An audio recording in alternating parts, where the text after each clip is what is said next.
Hi, I'm Tony Jones. Here's a bonus question we couldn't fit on Q&A from Steve Fuller on Skype.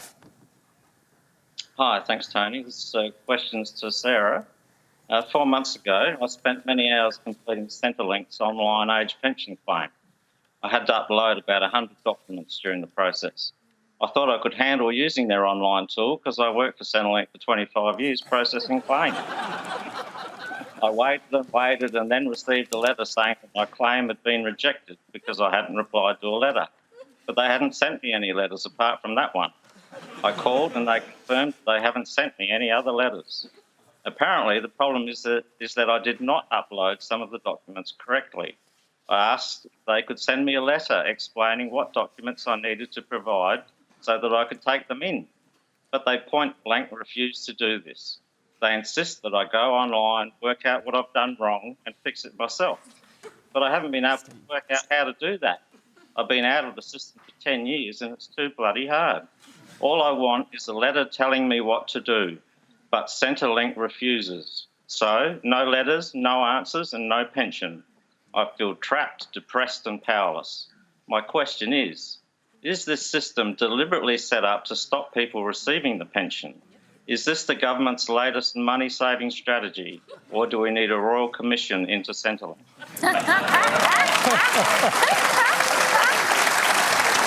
OK, we'll get Stephen to stay with us because he's on Skype. And Sarah, it was addressed to you, so we'll start with you. And I guess the obvious question is, do you feel the same kind of sympathy for this pensioner as the other ones that you were talking about earlier?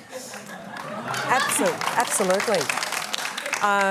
Stephen, thank you so much for your question. There is nothing more frustrating than dealing with bureaucracy and finding that you are getting nowhere. So the average processing time for an age pension is about 50 days. And of course, the government spends about $40 billion on the age pension. So it's a very important part of our safety net and our welfare system across this country. If you were my local constituent, Stephen, I would get on the phone. I would give you the support that you need. We do that with many individuals when they get stuck in the system. So I will make this offer to you. If we could somehow get Stephen's details, I'd be very happy to take on board what's going on with your particular issues and see whether we can give you some support. We've under Michael Keenan, the Human Services Minister, we brought on another nearly 3,000 workers to process the aged care pension, but that sounds incredibly frustrating. And between me and the Minister, hopefully we can help you, Stephen, and give you the support you need. That's a legitimate offer, and I'm sure we'll try and help facilitate that. Let's hear from the other panellists. Zoya. Well, I think this is exactly the kind of case that I was talking about earlier when we were talking about franking credits. And I do think that the question of welfare in all of its formats, age pension included, sometimes gets used as a bit of a political football. Whereas welfare is actually the social contract that we all sign up to in a democracy, that people like Steve, who've done their time and they've put in their effort and they've paid their tax, are entitled to have their pension when the time comes. And the fact that it is so hard is honestly quite shameful. And I can see that there are steps being made, and I think it's fantastic that Sarah can offer Steve some personal help, but I do worry about the thousands of other Australians out there who are suffering a similar fate. Let's just quickly go back to Steve Fuller, who's still online, I think. Steve, are you there listening to the answers? Yes, I am. What do you think? I mean, are you happy, for example, to get the Assistant Minister's offer of help? Sure. I had, after my last contact with Centrelink last week, I did get onto my local MP, and I've had some conversations with the staff there, and they tell me that my situation is not at all uncommon, that there are waits that people have of up to more than 6 months. And some of those people have, because they are short of money, they've tried to get back into work that they've retired from because Centrelink's not coughing up. And, it's hard for older people to get work, and so they're out on a limb. And what I've been told is people have, contemplated suicide as a result. So this is a serious issue. I've got my own means so I can get by for a while. But having worked for Centrelink proudly for 25 years, I'm absolutely shocked at the way that claimants are treated these days. It's just appalling. OK, let's hear from Mark DREYFUS.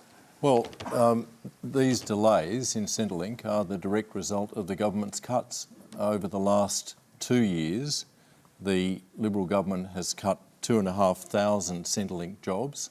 Some of them have been outsourced, but at Senate estimates at the end of last year, the Department of Human Services admitted that it hadn't properly planned for the number of people who were going to apply for the aged pension, and the result of that is some 5,000 older Australians are waiting longer than the 49-day processing period that the government set for itself. And it simply demonstrates that if you cut staff, which has occurred in their thousands from Centrelink, you're not going to be able to provide the same level of service, and the government needs to pay attention to that.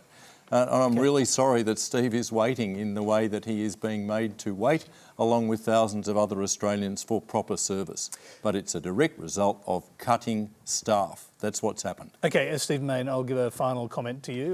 You obviously represent shareholders. What do you feel when you hear that story? I mean, and the question was, has the government set this up deliberately to make it difficult?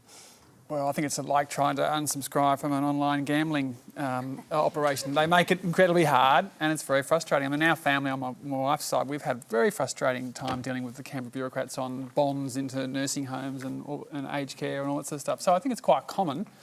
I mean, I don't want to be too conspiratorial and say it's deliberate to try and save money on the pension. I think that's probably a little unfair. Of course, government's going to try and save on technology, but they assume a lot of tech savviness in the punters, which really does stress a lot of people, particularly in the older cohorts who aren't the digital natives, who are battling away with these systems. So I think they've got to be able to have a number you can ring and have someone come out and support you, as well as trying to migrate everyone online. Okay, that's where we have to leave it. We thank Steve Fuller, our questioner, and thanks to you, the audience. Give yourselves a round of applause.